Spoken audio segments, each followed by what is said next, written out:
roadmap to a life of love, a life of peace, not without difficulties, not without sorrows, but one of freedom, one of peace. Help us to understand more and more about the way that you've created us. Help us to understand the way the Ten Commandments and Beatitudes lead us to this life of freedom, peace, joy. Help us to be able to not simply understand the pathway, but understand ourselves as well. To be able to surrender ourselves to you, to conform ourselves more and more to the image that you put into us by making use of the likeness that you offer to us in the Holy Spirit. Help us in this transformation in Christ to be transformed, to experience the joy that comes from it, and that we may be able to be much more effective witnesses, disciples, bringing the good news of your Son into the world. We ask these and all things in the name of your Son, our Lord Jesus Christ. Amen. Amen. Thank you, Father, Son, and Spirit. Amen. Come on in. So we left off last time. I had said we finished the fifth commandment, but I thought, well, maybe we'll circle back and look at it again. There are a couple of elements that I wanted to kind of bring up that I hadn't. I think I mentioned this principle of double effect. And I think it's important for us to have a decent sense of really what that means. Does anybody? Do you remember that? Am I mentioning that? Does anybody have an idea of what the principle of double effect really means? Because this is really critical for understanding the spiritual life, understanding the way that we're called to live the Ten Commandments. No. Okay, good. Let's look at, first of all, remember when you assess a moral act, there are two things that define whether that moral act is good or not good, right? Good or evil. There are three things in the assessment. Does anybody remember what those are? That object, intention, circumstance. Exactly. Gold star for, what was that? Yeah. Gold star, yeah. Object, intention, and circumstance.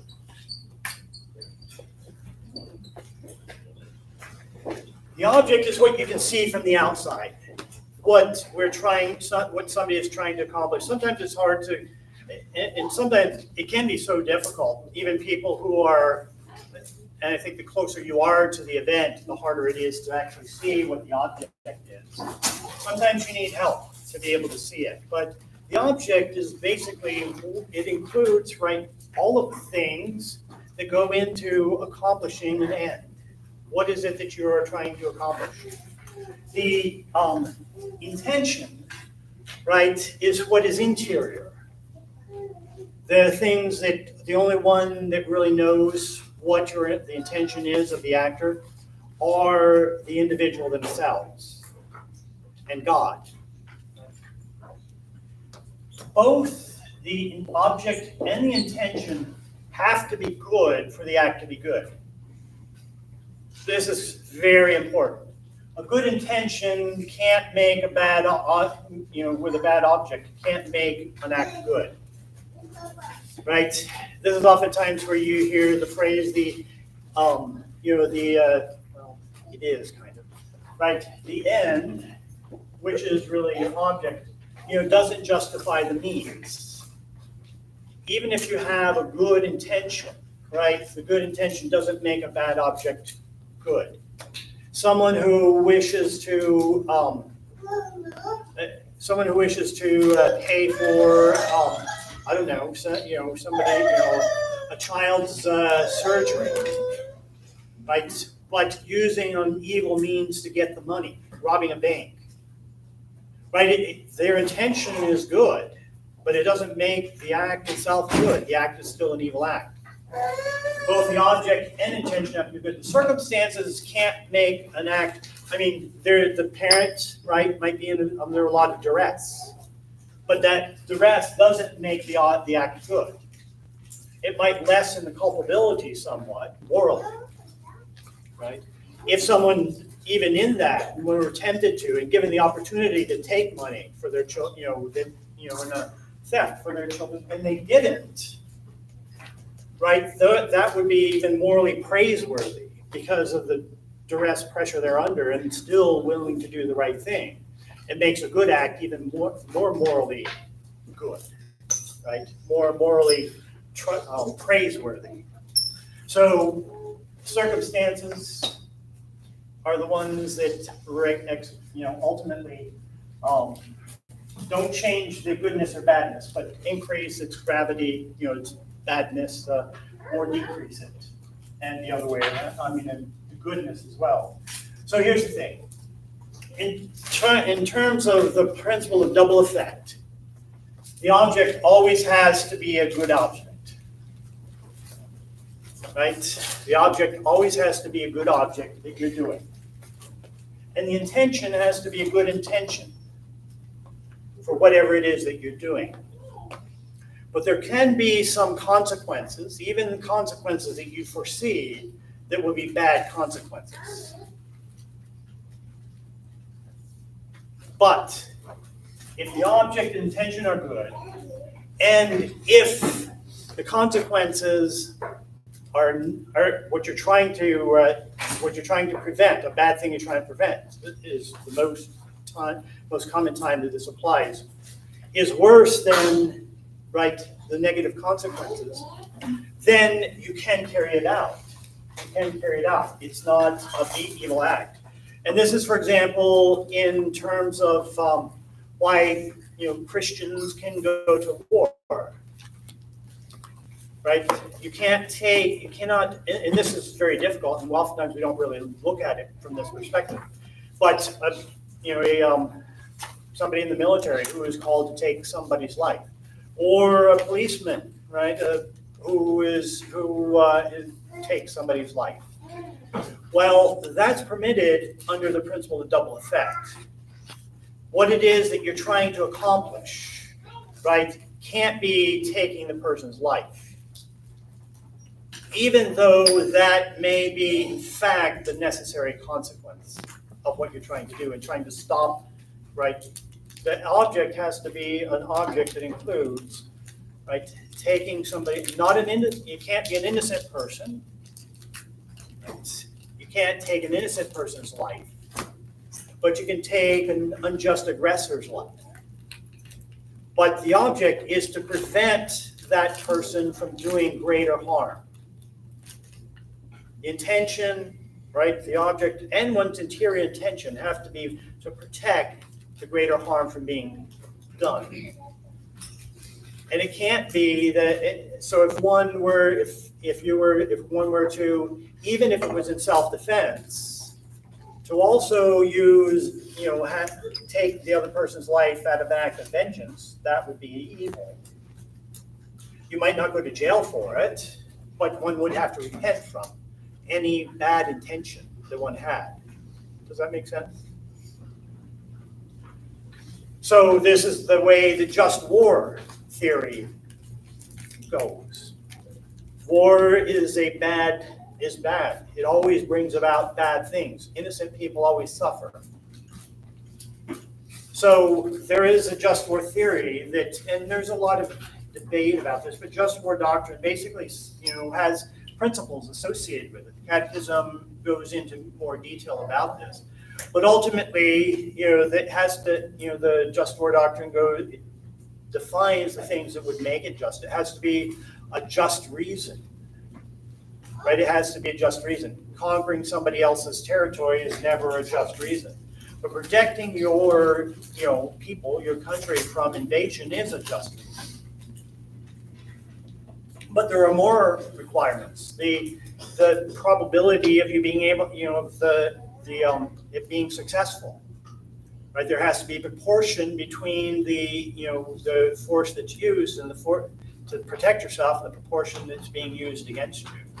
You can't intentionally attack innocent people, though sometimes there can be times when that, right there, it's called collateral damage in kind of a dismissive way, but it is sometimes permissible, right, to permit non-combatants, but they can never be directly targeted, and the number of, right, and it has to be the damage that is being prevented has to be much greater than the damage that is being permitted.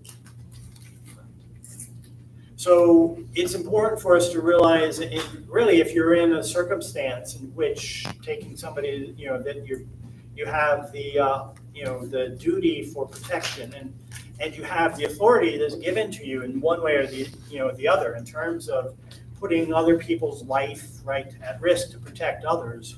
This is something the Christians and Catholics really should have a good sense of what the principle of double effect really means and how it can be applied. Does anybody have any questions? Okay. There are a couple other things that I wanted to mention, really, in terms of the dignity of the human person it can't be underestimated. The capacity, right? God has created us all in his own image and likeness. He's created him for himself. He sent his son to suffer and die for every one of us, even for those who he knew wouldn't accept, right, this divine mercy. And so we have to realize that we have to recognize that dignity of others. And sometimes we don't do it. Very many times we don't do it. There are large and small things. Right? Sometimes I'll mention, for example, scandal. The term scandal, does anybody really know what that means? Because we oftentimes, the way we use it is not what it means, for the most part.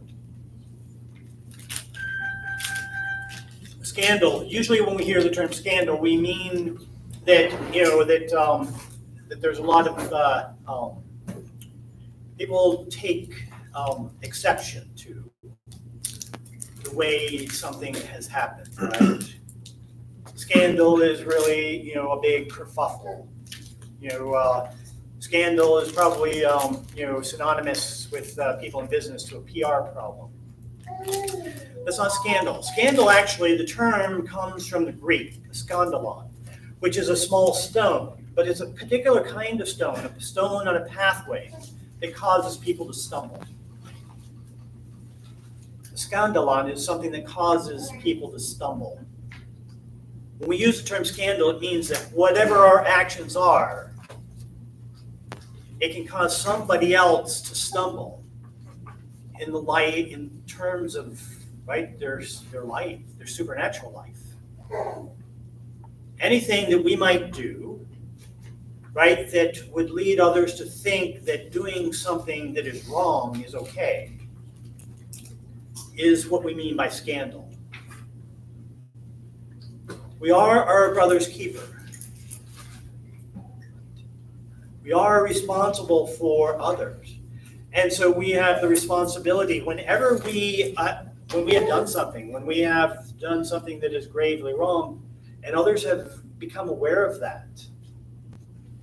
And especially because especially if they know that we're Christian, well, that must be okay. We have the obligation not just to repent of it, but to make restitution by undoing the scandal. For example, living together is very common today. That's not a scandal in the way we use the term. But two people, right, of the opposite sex who are living together before they're married is authentically a scandal. It makes it think that it's okay. And so anybody who is married and living together and not married, they have an obligation. And sometimes we do have that. We have people, especially you have people coming back to the church, and they have this. They did they're Catholic. They weren't they're baptized Catholic, and they don't realize, or they did kind of realize, and they got married outside of the church. Well, especially if they have children and the circumstances are such, separating is very difficult or impossible.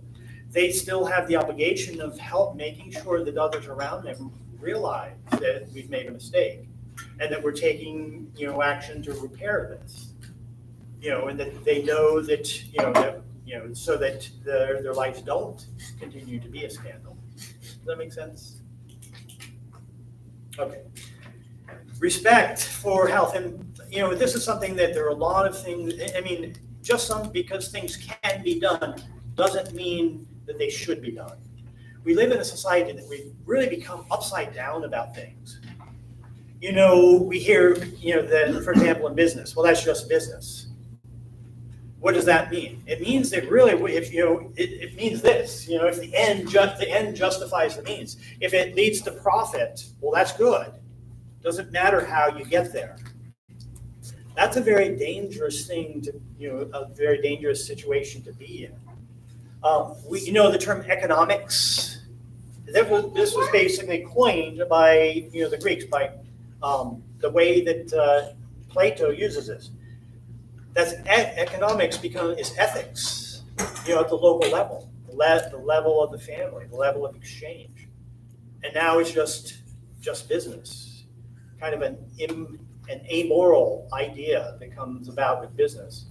And we have had people a lot, coming through this class who have been in various aspects of business, and the accepted approach is immoral. The expected approach is immoral. And they come and we talk about it, and they go, well, what am I going to do? There's no way I can survive in this business if I don't do things I know now are wrong. It's very difficult sometimes.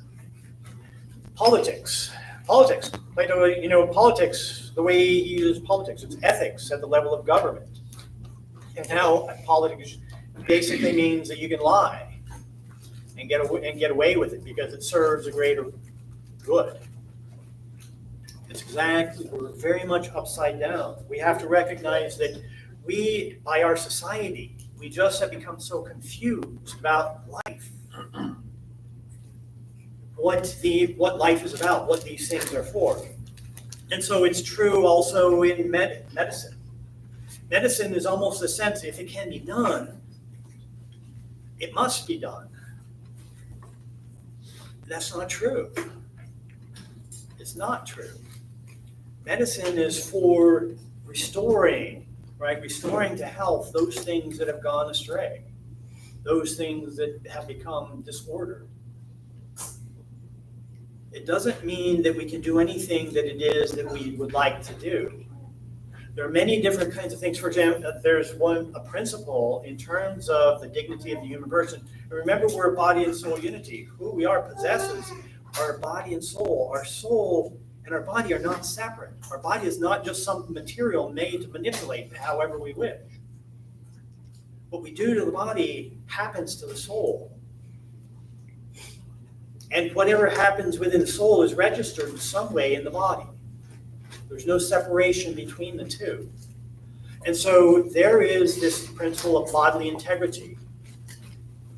Under the principle of double effect, this is how you can have surgery, because a piece of metal slicing into flesh is a natural evil. It's not something that we should normally permit. But it can be permitted only because it's an attempt to restore some bodily integrity. So we can't be doing it for other than very serious reasons. And very oftentimes, undoing bodily integrity for the sake of aesthetics is not a good intention. It's not a good reason. Right? So surgeries, things that we do to our body should only be for restoring something that is broken.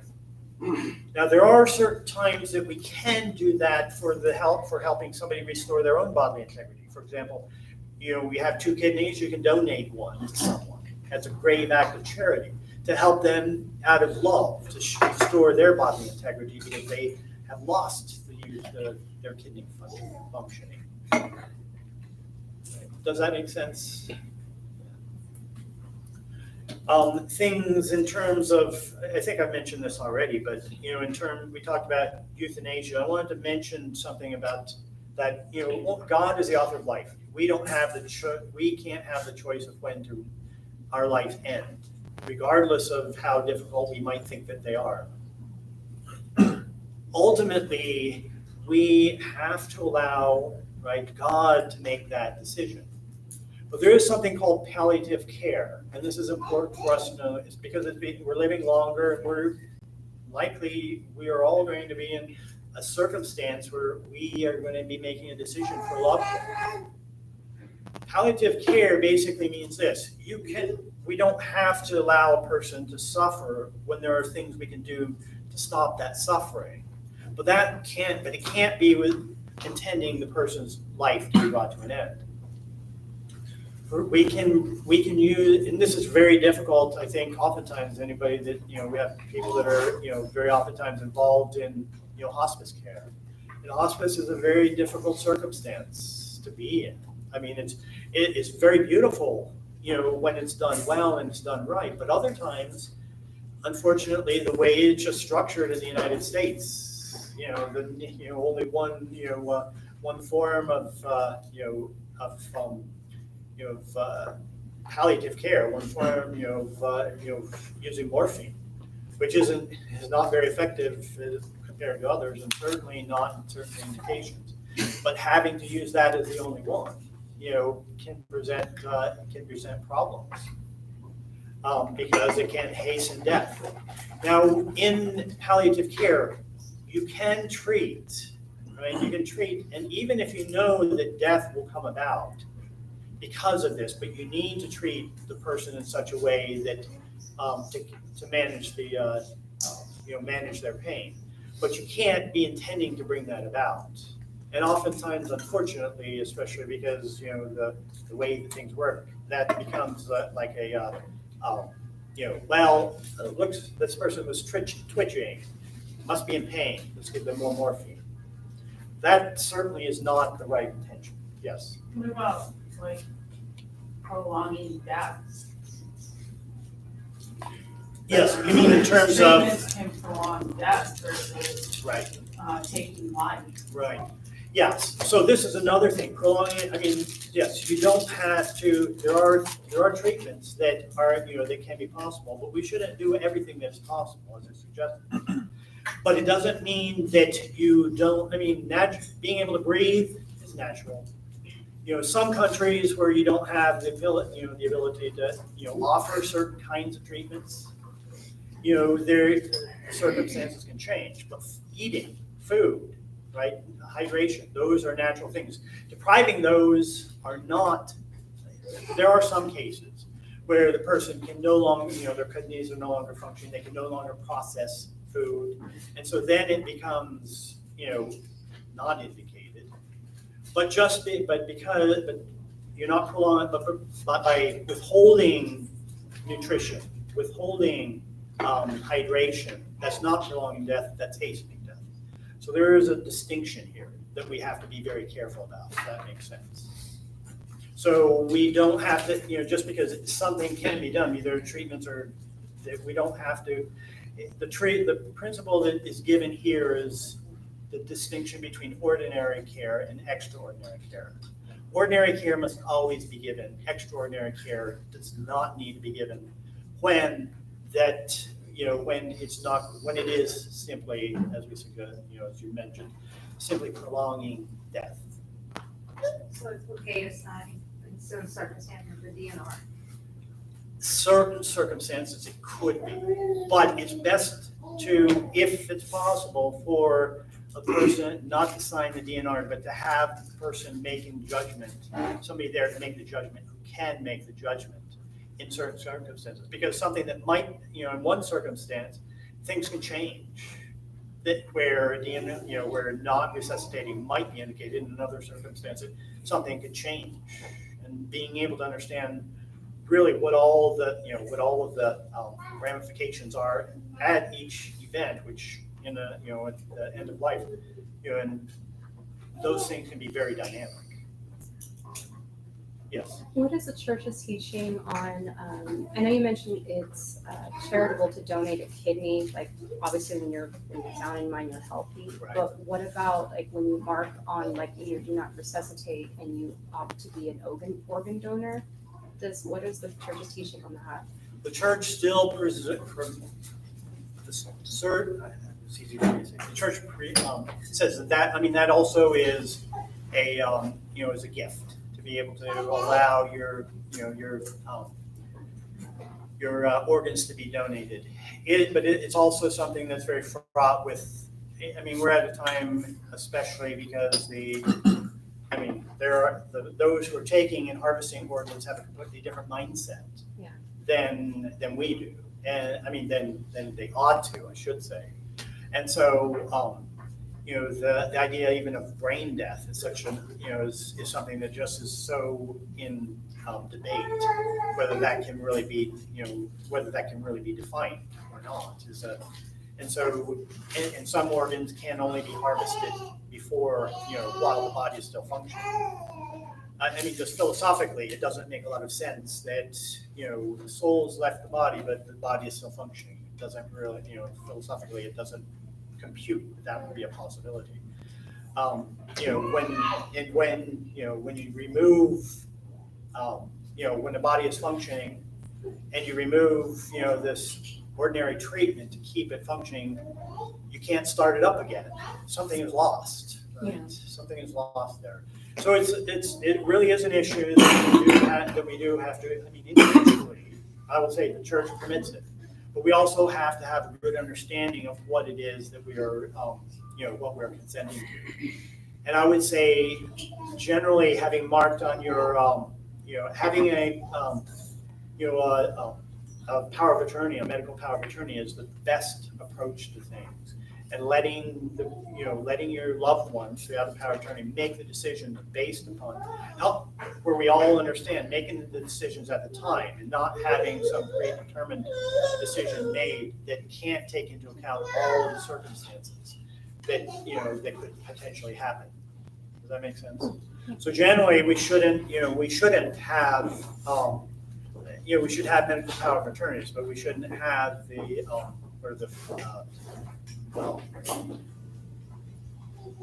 terms that for pre-made decisions. I don't remember the name of the documents, but anybody help me? Okay.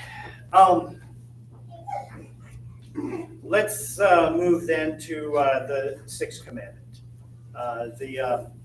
You shall not commit adultery. We live in a very confused time. We know this is for a variety of reasons. It's fascinating the way we get to places because it seems very compelling and very necessary at the time. But we have been, for the last 100 years or so, we have been so inundated with these ideas that are very, not in the precise sense of the term, but right, they're very schizophrenic. They're very, we know that men and women are different. But then we get told, no, they can't be different. But they are, but they're not. But they are, but they're not. And we are. Men and women are different. We are the same, but we're different. It's very helpful for us to have a sense of what that means, right? And I think I've mentioned this before. If we go back to what, Dr. Seuss for help on this, it can be very helpful. You remember our Dr. Seuss theology series? Anybody? What was his Trinitarian text? Anybody? 3 who's and a what? Exactly. 3 who's and a what? 3 who's and a what? Who-ness and whatness. The very basic thing that tells us.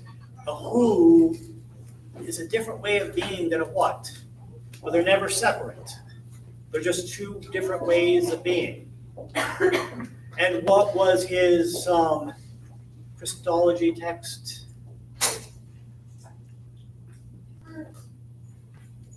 What's and a who? Exactly. Very good. 2 what's and who. One divine who always possesses his divine what. But when this human what, this human nature, this body-soul unity, when this comes into being out of nothing, the Son immediately possesses it. A who possesses their what. The who is more foundational in a sense, in a created order at least, than the what. And then his anthropology text, his theological anthropology, is that it was one what in every who, every human who, right? One human nature. So all of us, every single human being, is exactly the same in the order of nature, in the order of whatness. There's no difference. There's no difference. And when it comes to treating whatness, we can, for the most part, be treated the same. But there's a catch. Who we are is distinct. Now, what does this mean for masculinity and femininity? It can't originate in what we are. The principle of our who-ness, is where the principle of masculinity and femininity come about. It really makes sense, right? Masculinity has no meaning except in the face of femininity. Femininity has no meaning on its own except in the face of masculinity. They're complementarily different. So there are two ways of being a human who, as a male or as a female. But if a human female, human person who is a female possesses her human nature, if she exists, right? When she possesses her human nature, it takes on the mode of femininity and it affects everything, absolutely everything. So we're exactly the same in what we are, but we possess our human natures somewhat differently, complementarily differently. And so teasing these two things apart, you can see why it's difficult, why it's nearly impossible. And so we are open to all sorts of strange theories, but we have known forever, and it's only been in recent times that we've become so knowledgeable, that we've become so stupid to think that we can say that it's because it's not anything. It is, but it isn't. It's rooted in your choice, your will, kind of. Whatever you choose that you are going to be. And it seems like an act of love, an act of kindness, but at its very root, it's not. It's not. We have to realize that the capacity for masculinity and femininity is something that is rooted in the Trinity. Because we have a body, right? Remember, I said we are. Do you remember this little model of the order of creation? Sorry, top should be spirit. Right? God creates the heavens, and that refers to the spiritual order of creation. And He creates the earth, and that refers to the material order of creation. And these are so much different. They're different from one another, much more different than oil and water. They don't mix at all. But God later creates man, human nature. It's not a part spirit and part matter, but both at the same time, seamlessly uniting the two. So at the very same time, we're like the angels. But because we're one thing, also matter, we are lower, right? There's a hierarchy of angels. There's the hierarchy of the nine choirs of angels. We're lower than the lowest choir of the angels because we have a body in terms of our nature. In terms of the material order, we are in that at the very same time. We're at the highest. We're the higher than anything in terms of the material order. We're smack dab in the center of the cosmos, seamlessly uniting both orders of the cosmos. It serves a function, it serves a purpose, because the cosmos was made for grace, just like individuals are. A gift that doesn't belong to us, that we need, though, to operate harmoniously. And only human nature can mediate that gift. that gift that God has given us of himself, the life of the Spirit. And by the way, we were created later, after the heavens and the earth, after the fall of the angels. And this is why the early church referred to human beings, man, as the first redeemer of the cosmos. But we failed. So we were creation's failed redeemer. That's why the Son, the eternal Son, unites himself to a human nature. Because humanity is, by its very nature, what is necessary for the restoration of the created order. However, there is a way, but we don't just serve that function. And it's not just because of our nature. We're much more than that.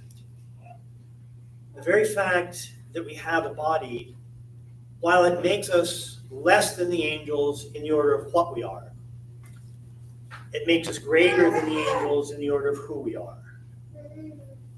St. Thomas Aquinas mentions this. He doesn't go any place with it, but he mentions it. He says, one of the examples he says is, God begets God, man begets man. In that relative, that relational way, we are greater than the angels.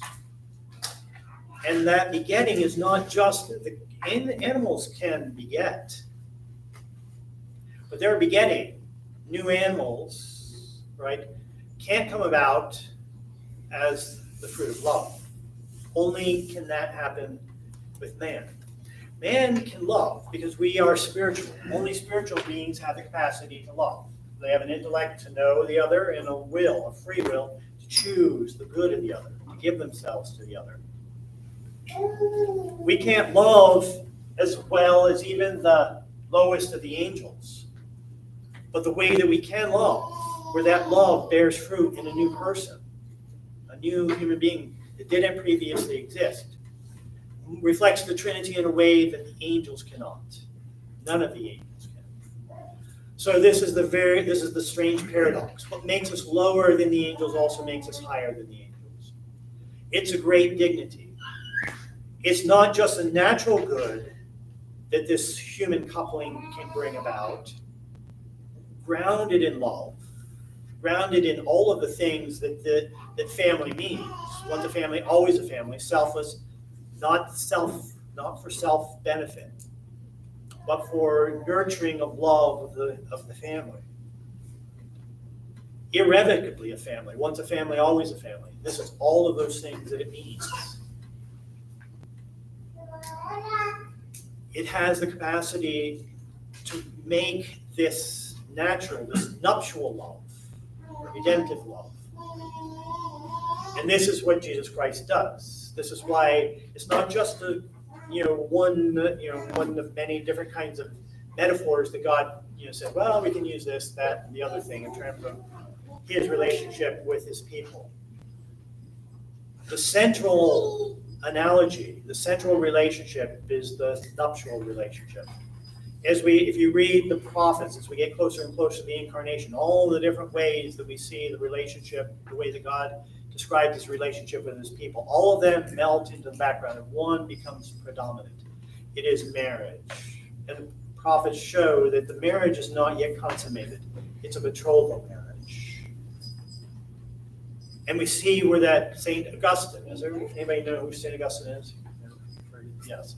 St. Augustine, a bishop in the early church, a North African bishop, one of the most brilliant minds that ever lived. He sees where it happens. And it's kind of it begins really with St. Paul in the manifold ways that he presents this. He shows that Jesus, right, at places, Jesus is the new Adam, the second Adam. And Augustine sees how that with the first Adam, how that first Adam is put into this deep sleep, and his bride is drawn from his side. How Adam, the second Adam, is put into this deep sleep of death, and his bride is drawn from his side.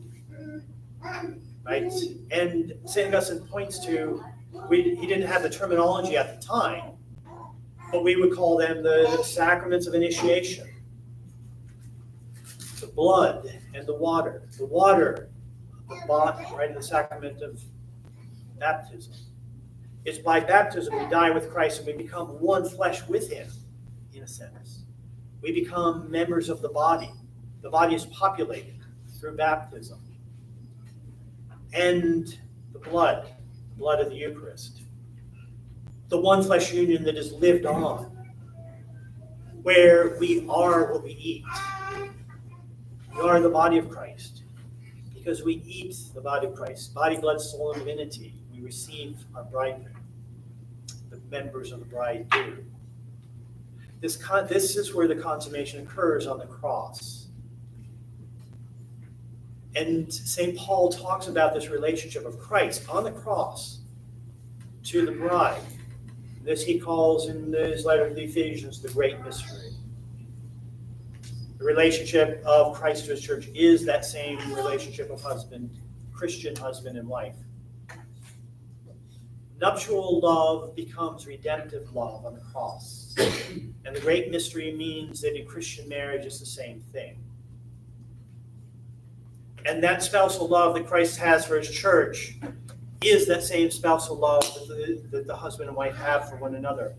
And their love for one another, because it's that same love of Jesus Christ, that same infinite love of God that they share with one another, overflows them and pours out into the world.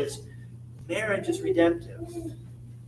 It's so very important for us to understand the great dignity, not just of human nature, but of masculinity and femininity. This is why the church is not ever going to be able to go along and get along with the confusion about masculinity and femininity. It's not just, it does damage us. If we cannot conform with who we are, if we can't conform ourselves with who we are, we can never mature. We can never learn to love authentically. It does damage us, it does damage the society. But it is also a heresy. It rejects the capacity for creation. It rejects the capacity for nuptial love to become redemptive love. It affects everything. And so this is why it's so very much important for us to understand this. Because we live in a time in which, right, the marital act is anything but the marital act. This is another place we're very schizophrenic. It's nothing and everything at the same time. Right? It's the denying yourself, your sexual expression, right, is the cause for all sorts of, calamities and disorders. But at the same time, it's nothing because you can make it and do it whatever you want it to be. It isn't. The problem with all of the disorders is we're trying to make ourselves into what we're not. And we're damaging ourselves more and more, and we can't figure that out. We can't figure out why that is. If you were Satan, and you saw, right, there are many different traditions about why Satan fell, right, the fall of the angels, right? But one of them, the one that kind of unites all of them is he fell out of pride. If you were, by tradition, the highest of the angels, and you were shown that these beings out here that are you, but not you, right, are higher than you are in who they are. Because of the very fact that they have these squishy, squirmy, ugly little bodies, that their very capacity to procreate reflects the God in a way that you can never do. And you decided that God is going to come as one of these, and I'm going to have to worship him as one of these, and I will have no part of that. Where's going to be your point of attack? When you've turned yourself against God, you have to depend on him for everything because you can't create. But if you want to be your own God without God, you have one choice. You have to take what he's given you and try to break it. And Satan, right, all of creation in a sense is a created word, reflecting the eternal word. Satan and demons have turned themselves into the anti-word. Well, if this word of procreative love, marital procreative love, is what manifests and has the capacity to mediate the life of the Trinity into the created order in a way that you don't, that's going to be the point of attack.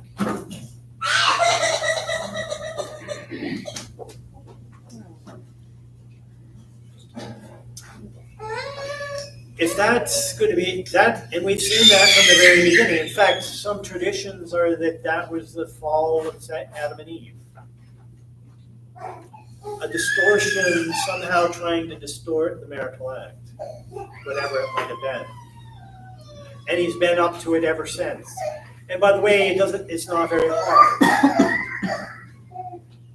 And society is the only society that's ever survived. Society, Western culture, Western society that survived, has only possibly survived not just because of understanding this truth, not in the depth that we necessarily can understand it today, but understanding the basis of the truth, and have had the life of God, the grace necessary to live it out, to overcome our inclinations towards these fallen things. And we're giving it up. Western society has just abandoned the Christian patrimony. And this is why we see it coming apart very, very quickly. This has always been the point of the attack. Today, we're open and inclusive to everything except the truth of what it means to be human, except the truth of human nature, and especially the truth of masculinity and femininity. These are the only things that if you accept those, you are based on the new orthodoxy, a heretic, and a danger to the social order. You have to know this. You have to know this because it's going to be a choice. It's going to be a choice. I don't know how long. Might be in my life, might not be, but it probably will be in most of your lives, where you're going to have to make a choice. We can't have Christ and the world's view of sexuality, the fallen world's view. It's one or the other, and we're going to be put in a position, we're going to have to publicly make it or be punished socially in some way or the other. I mean, you already are in relatively white martyrdom, but it is going to happen, and we have to be ready for it. Okay. So, we have to chastity. Chastity is, at its very root, the definition of chastity is the right use of the procreative gifts. The procreative gifts cannot be separated, right? Love can't be the marital act of love because it reflects the Trinity, because it arises both from spirit and matter, right? Because we are both a soul and a body. The marital act, the meaning of the marital act can't be separated from the very fact, from its procreative meaning. Love and the capacity for procreation are the same, two sides of the same coin.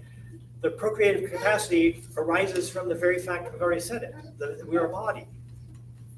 The capacity to love, because we're a soul, but we're one. You can't separate the two. What happens if you separate the body from the soul? Death. What happens if you try to separate the procreative from the unitive, the meaning of love? Death. It's neither. You can't have love if you try to squelch the procreative meaning. The only way that we can live this out is to train ourselves to authentically love, to know the good of others, and to be able to live that good of the others. Learning to say no to ourselves, especially in this the emotions, by the way, remember, appetites and emotions were not made to be said no to. God created them, though, to be subordinated to reason. And remember concupiscence, what that does to us. Remember the model of the soul and how that's kept together.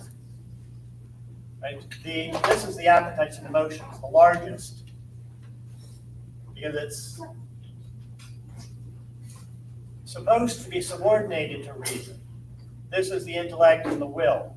They're supposed to be, the intellect and the will.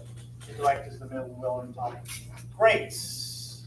I'll use green this time. Grace, God's gift, the life of the Spirit, keeps us integrated. When Adam and Eve lost that, right, that fell.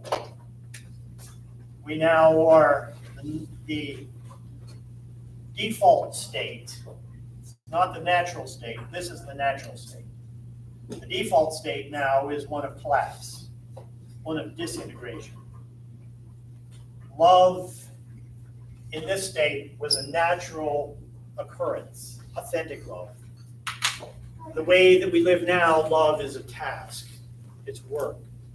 We have to train ourselves, we have to teach ourselves to say no to ourselves. Our appetite, we can't change our emotions like that. We can't will them to change, but we do have responsibility for them. How do we change them? Well, if anybody who's raised children and raised them rightly, recognize that they have to substitute their intellect and their will for their children's because they don't yet have a way of using it. And if we fall into the mistake of today that our job is to keep them from crying, we can go off in the wrong direction because they'll keep crying and screaming if we don't give them everything that they want. But if we learn, oh, actually, if we endure through that for a while, and we realize that they eventually can stop screaming, that we can train their emotions to follow our wills, our knowledge. We just endure it, comfort them, whatever they need, while the emotion subsidizes, because the emotion eventually will realize we're not going to get what we want. Eventually, it obeys us. This is what we call virtue. Parents are really supposed to be building virtue in their children. We don't know this, we don't teach it anymore, but this is what we're supposed to be doing. Giving them freedom from their emotions, from their appetites. It's what we all must do. It's supposed to start in childhood, and the parents, as the child grows, and they begin to be able to exercise knowing and willing more freely, more fully, handing it over to them. So they know and choose freely by themselves, because by the time they leave the house, if they're not doing it on their own, they're probably not going to be doing it. If it was just a coercive environment that we provided for them, that they seem well behaved, we probably just have created the latest, the next wild child, because they have not learned to, right? It's been outward pressure, not inward transformation. So they haven't really developed virtue. One of the most difficult tasks, I would say, that parents have.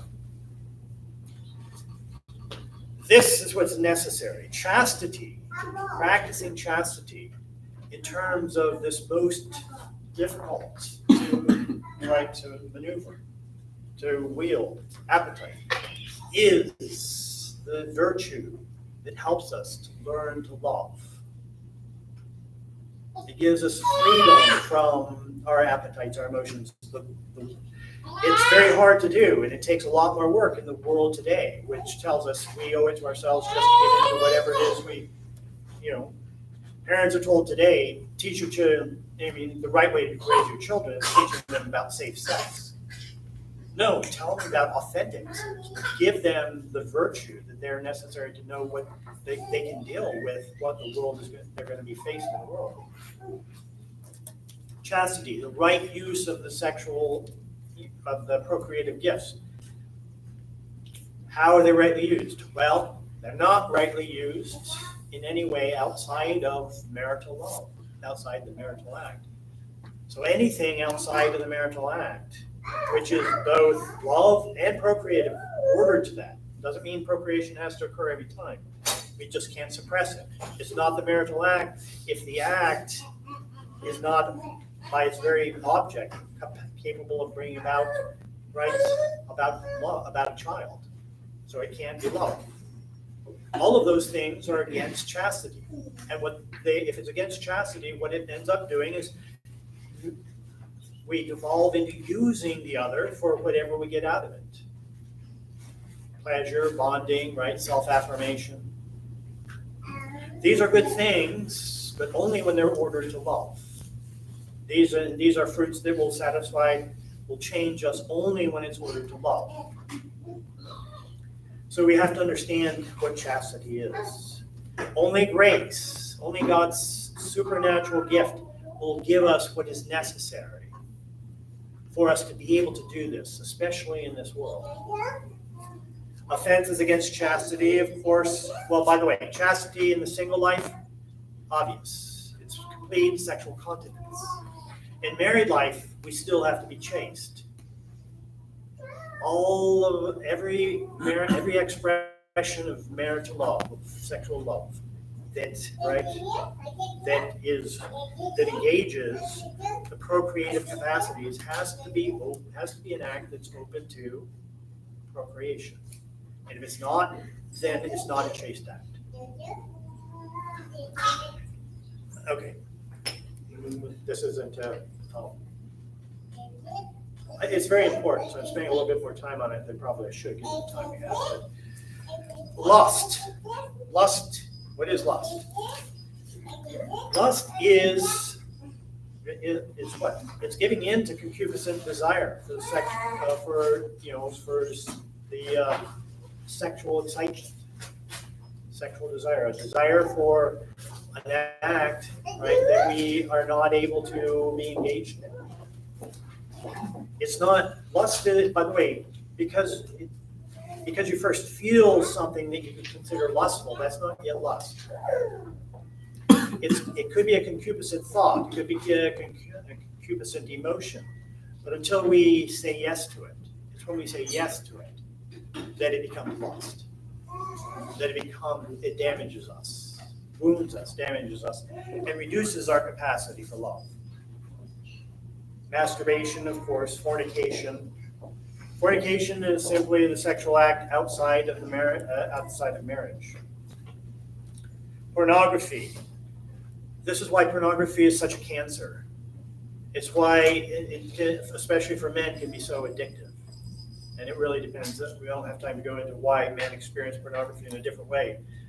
Women are susceptible to it, but it's actually becoming more and more. It used to be that, the proportion of men who are addicted to pornography versus women is still about the same proportion, but they're both rising. It's very scary. But women, when a woman gets addicted to this, when a woman gets involved in pornography, it much more visibly damages her than it does with a man. A man experiences it primarily in his inability to commit to the relationship, or his inability to experience love, to really experience love, to be able to see the world in the way that we should see it. But a woman experiences it in such a way that is much more traumatic, much more visibly traumatic. We see this especially, a woman is much more aware of what is happening, what the full meaning of marital love is supposed to be.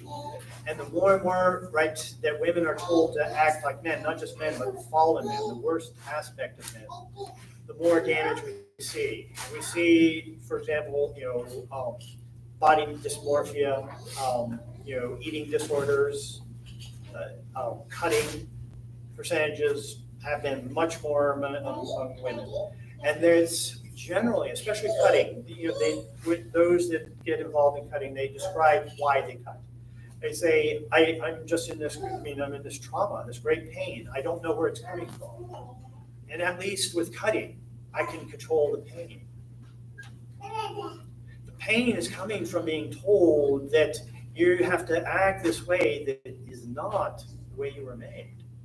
It is pulling you apart. It's tearing you apart from the inside. That's what the cause of it is.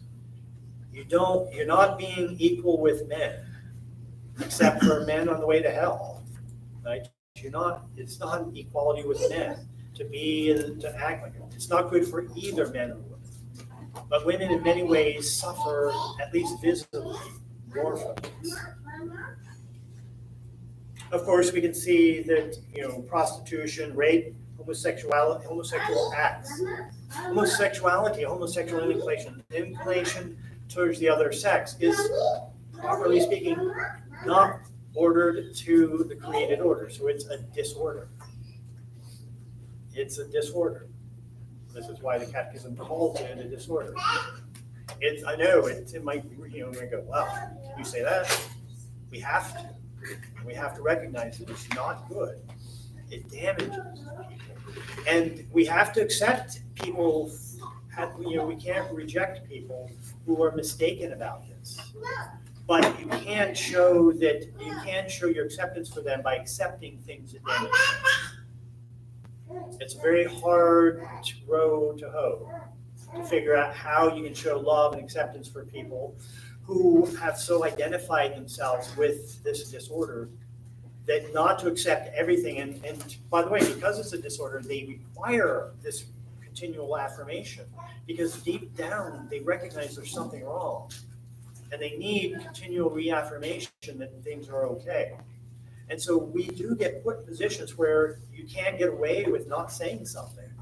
You will get put in very many circumstances on the docket of saying you have to reaffirm me, otherwise you're a bad person.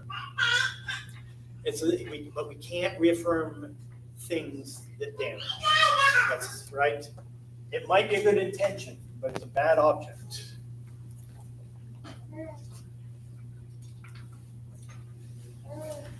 All right. So, it's a very important thing that we have to realize too. This is why, by the way, hopefully it's very clear why the church teaches that artificial contraception, right? The intention might be a good intention, but the object is always a bad object. It can never be a good act. We can justify ourselves why we might be able to, or it might be necessary, but it's never good. We know almost that, all artificial contraception have such negative consequences that if it weren't because of the danger, the disorder, the danger of having children, the kinds of risks that women are told to accept with it would never be accepted. The relative percentage of what happens, I forget exactly the numbers. I remember there was a time I had this medication that was recalled. I got a phone call from the pharmacy saying, throw it out, don't use it anymore because and the numbers turned out, again, I shouldn't bring it up because I can't remember the numbers. Anyway,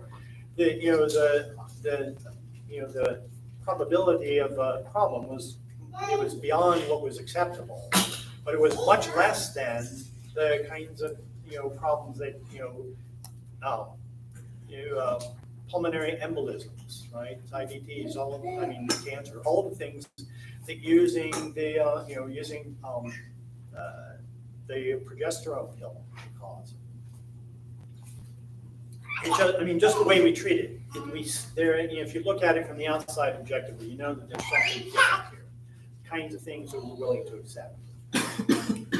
Okay. But does that mean that does that mean that you have to just, regardless of the circumstances, have as many children as you're going to have, by having a natural, life of marital love with your spouse?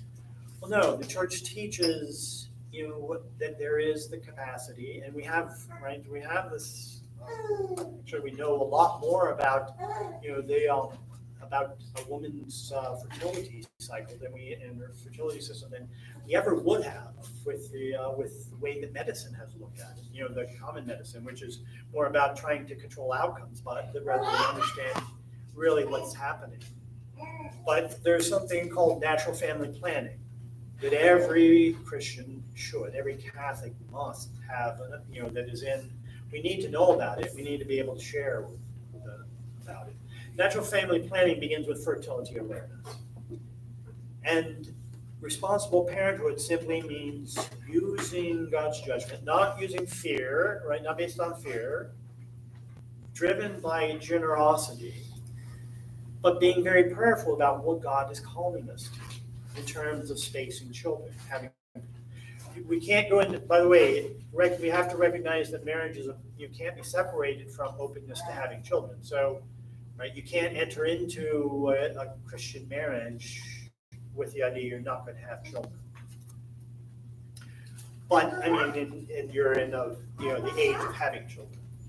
Sometimes, anyway, there's a lot of other things we can talk about. That's not the class here today. But ultimately, we should know that fertility awareness allows one to know when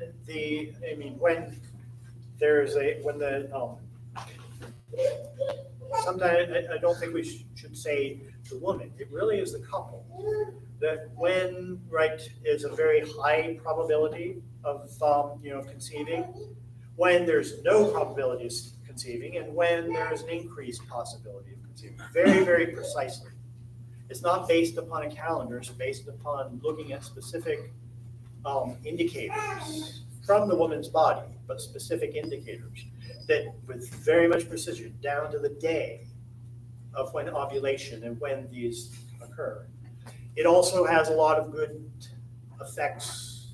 We have a friend who found out she had cancer, ovarian cancer, because her numbers were not, they just didn't match what they were supposed to. Long before she would have ever known by any other kinds of symptoms. And she was able to she not only saved her life, but it also saved her fertility. She lost an ovary, but she was able to, but he caught it before it metastasized. Anyway, it can help you to understand, why you can't conceive, just by looking at charts. So it's something that is actually and it's hard. It's very hard to do because you have to learn to say no to yourself.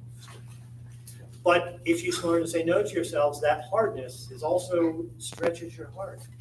Allows you to see each other not just for what the other can provide for you, but as a whole person. And it gives you capacity to love more and more. Okay, so the last thing I'll just mention in this area, we just have to recognizing the dignity of marriage, right? This is why we talked about fornication is sex outside of marriage. Adultery, of course, is sex, or even a relationship, even if you don't go, a relationship in which you give yourself your heart, right? The way you act, choice with somebody that's not your spouse.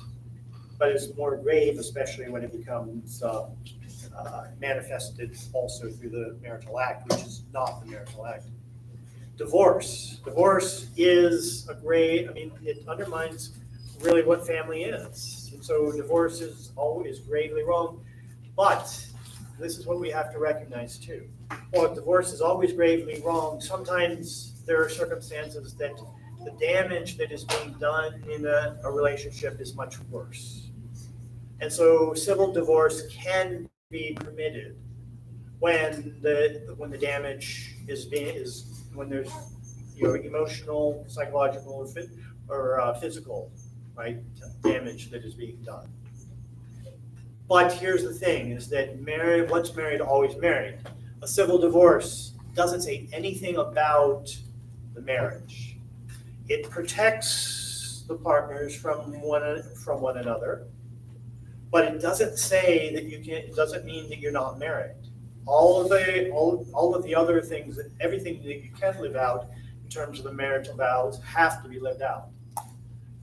A valid marriage can never be dissolved. There's no, what God has joined, no man can put asunder, Jesus had said. But there is a process that there can be circumstances in which what looked like a marriage wasn't a valid marriage. More often than not, it has to do with the fact that there was some defect in consent of committing. And if there was, then a marriage tribunal, of a Catholic diocese, can decide that this marriage was null from the beginning. And that's where the term annulment comes from, but it's kind of misleading. It really is a finding of nullity. What looked like a marriage wasn't really. That, and only that, can permit a Catholic who is married to date, right? Even contemplate marriage with somebody, because if the civil divorce, you're still married, right? You're still married. Just it's civilly is not recognized. Very important. And I know, I've had friends who knew the faith a lot better than I did, taught me the faith when I had no clue about it, who fell into this circumstance of, emotions and cloud thinking. but it's something that we have to be very aware of. Okay. Let us, by the way, we can see how other things, polygamy, incest, free unions, anything contrary to the meaning of marriage is not, it's against the sixth commandment. The seventh commandment, you shall not steal. Now, here's something that's very important. Theft is unjustly taking somebody else's property that doesn't belong to you. And this is, this is pretty clear, right? But there are many things associated with this too that oftentimes are not as obvious. Just because something, by the way, isn't a violation of civil law doesn't mean it's not a violation of this commandment. Unjustly taking something from someone, even if the law permits it, we have to recognize what it is that, we have to recognize, does this really belong to them or not? Things, contracts, promises, commitments have to be lived up to. But we can't use use societal pressure or pressure upon other persons to get them to have to agree to unjust circumstances in order for them to be able to have a chance of, whatever the contract might be, whether it's a contract for work, right, or a contract for anything else. We have to also be attentive to the justice of it. Games of chance, betting. Betting is not objectively evil, but just like drinking alcohol is not objectively evil. But for some people, it's very easy for these things to go very quickly from something that can be, a diversion to something that is very disruptive to one's life and to family life. And so we have to be very cautious about these things. Anything that it becomes morally illicit when it deprives oneself or one's family, of the ability to even to say no to it, but the ability to live a normal, happy life. If it puts a family financially in difficult circumstances, then it becomes an evil.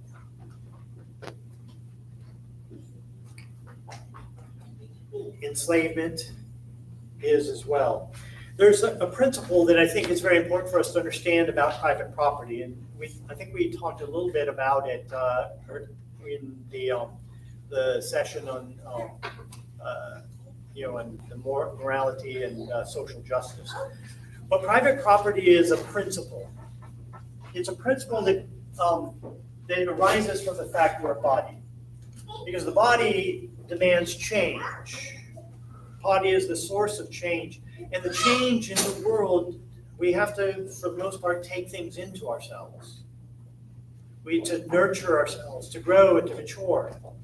And we experience the world through the body. There are many things associated with all of this. Then that says that we have to be able to provide for needs, basic needs, right, of our own and for those that we love. And even if we have the capacity, those beyond our immediate obligations. And so if there isn't a capacity for possessing things and multiplying the fruits of our labor, then we all are basically hunter-gatherers, subsistence livers, and we can't provide even for basic needs. We don't have the capacity for the kind of society that we have. So private property is necessary. But there's another property or principle that exists from the fact that we're made for one another. That God makes us, we're all the same human family. That arises from the fact that we're a spirit, and that's called the universal destination of goods. What God has created is for all of us.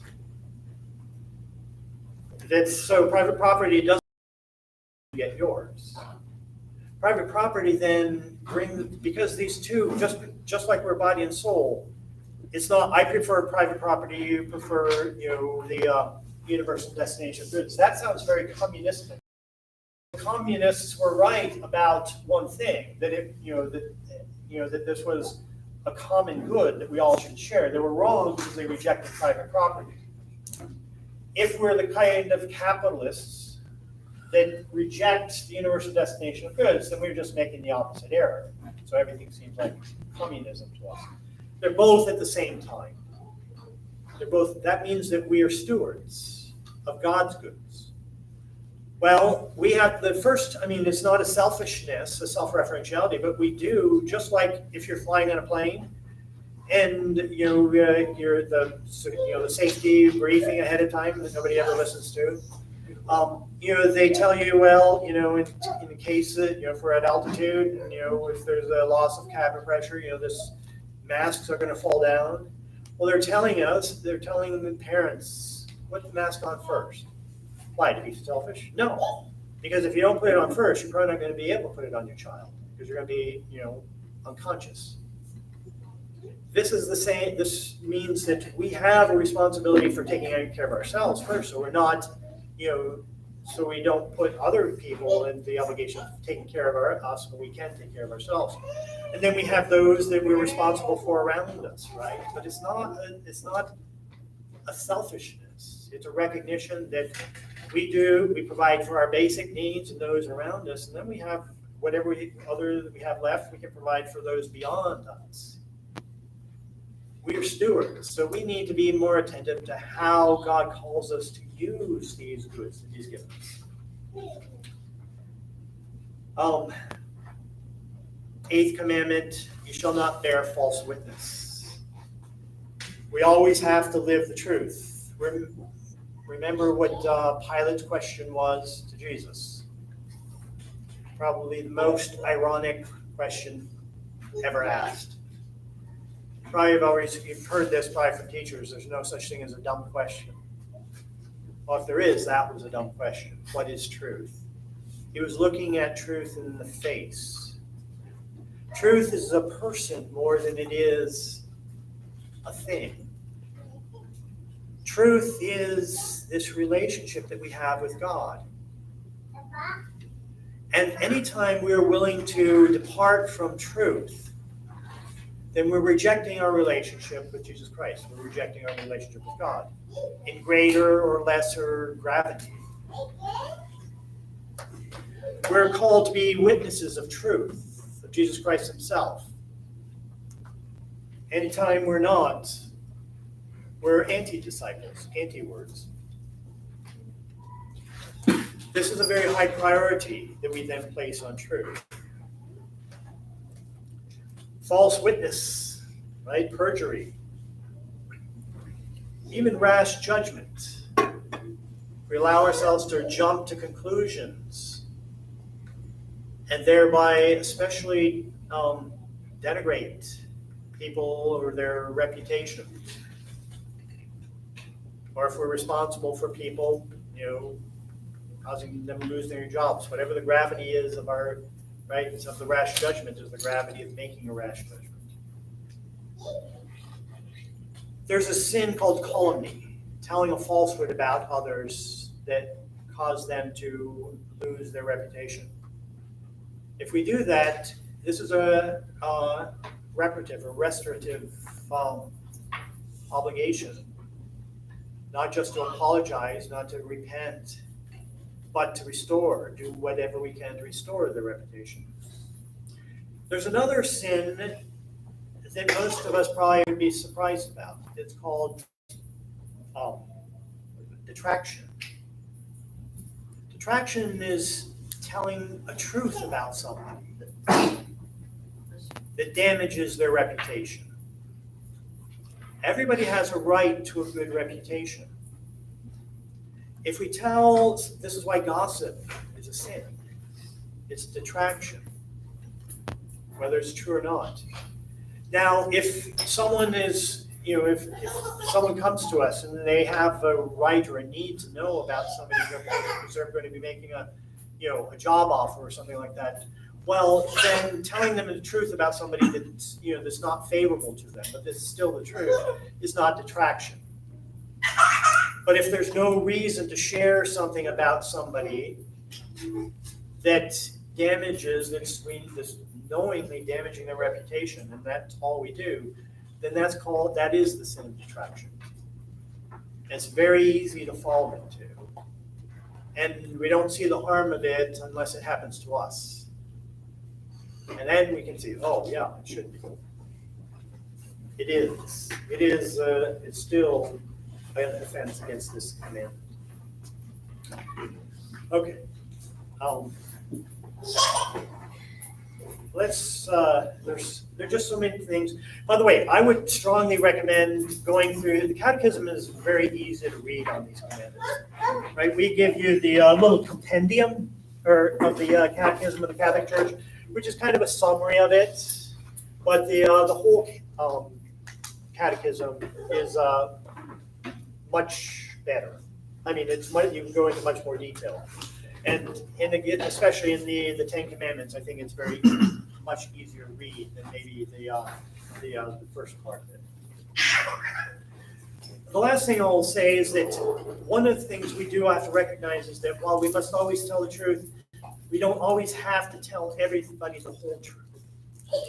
There are circumstances when we ought not do that. We ought not do that. These are oftentimes very difficult to ascertain. But some are for example, when someone asks you to keep something in confidence and somebody else asks you about it. Well, you don't have, if you've already committed to this person, unless it's something that's going to damage them if they don't know, that they should have a right to know it. You don't share something that you've promised to keep in confidence. If you have the obligation, if you have the obligation to keep secrets, any kind of private information private, we have a grave obligation to do that. We can't say, well, it was the truth, so I shared it. So we just, again, in different circumstances, tell us whether or not we ought to share it. But if we do share it, it must be the truth. It must be the truth. The ninth commandment, you shall not covet your neighbor's wife, is this basically shows that, something interior. This goes back to kind of what we were talking about. It's not just, this isn't just to men, even though it was written in the context of things, to men. And men and women can covet, in ways that are different. But this is basically by the way, coveting is not having the sense that you want something, but it is actually consenting to these desires, things that you ought not have. Right? Remember the problem of concupiscence. Concupiscence makes this desire, and men and women have desires for things in different ways. In a certain sense, women see much more than men do, just the way that we're wired. And in many ways, women want to having a sense women can find themselves dissatisfied with circumstances that men just have no clue. Why are you? Why do you have this, that, and the other thing? Just women are much more susceptible to Satan's temptations for ultimately God. You see, we all want infinity.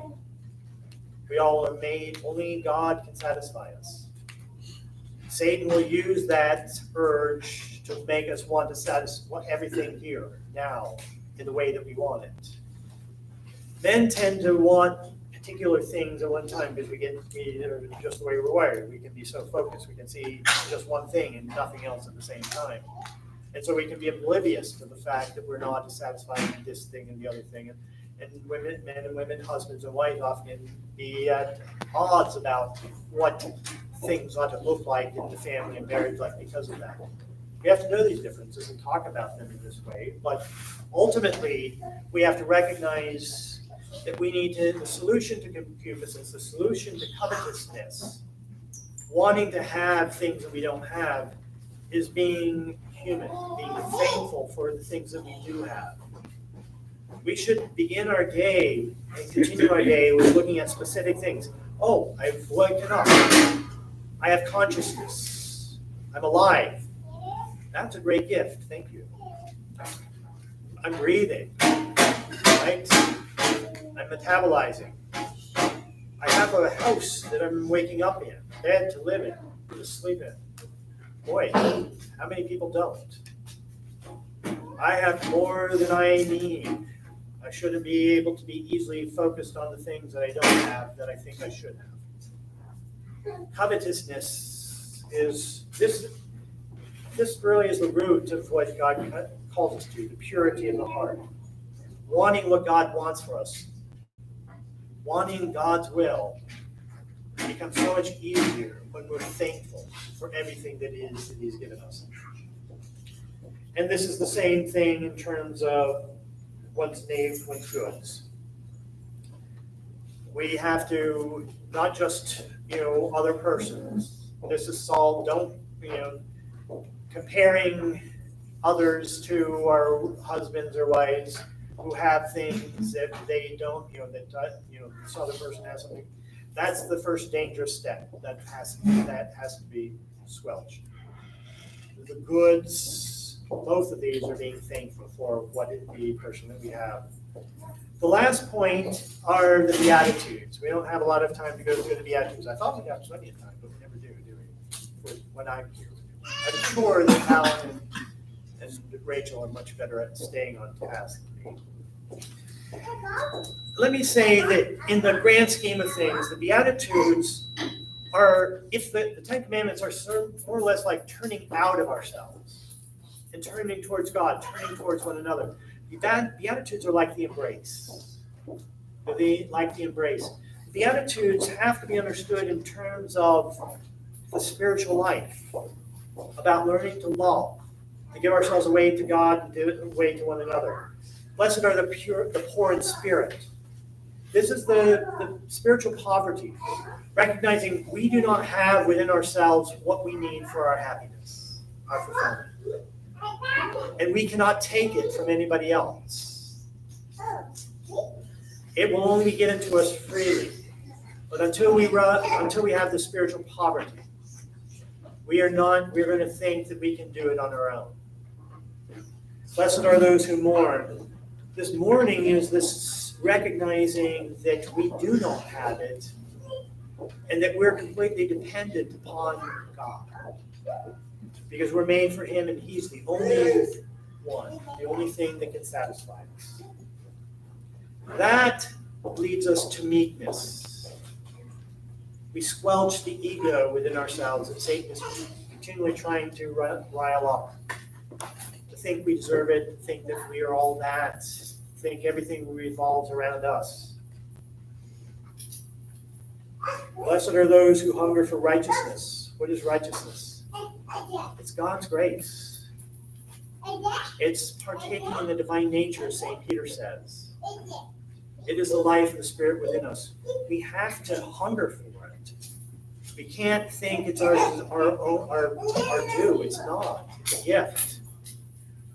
We actually have to learn to pine for this as much as we do for food and water and other relationships that we actually have, that we see people. This is our relationship with God, the only one that will satisfy us. Blessed are the merciful. Those who experience mercy, we will not experience mercy until we have recognized our poverty, mourned about it, accepted our humility, our meekness, hungering for righteousness. Then we will be able to experience God's merciful love. And when we experience that merciful love, we'll know we have to share it. Blessed are the peacemakers. Shalom. It's not simply trying to mediate between warring parties. It is mediating the only peace that we can get that can satisfy God's peace, this covenant peace. It comes through baptism and the sacraments. The peacemakers are those who recognize this and share it with others. And when we do that, we have to expect what Jesus said. You'll know you've reached it. If they persecuted me, they'll be persecuting you. Then you'll know that you're my disciples. Okay. Oh, that was only only 2 minutes. That wasn't so bad. Well, let's go ahead and break. We'll give glory to God. If you have any questions, I'll be here to answer them afterwards. In the name of the Father, Son, and Holy Spirit. Glory be to the Father, to the Son, and to the Holy Spirit, as it was in the beginning, is now, and ever shall be, world without end. Obey the atonement. Pray for grace. Thank you.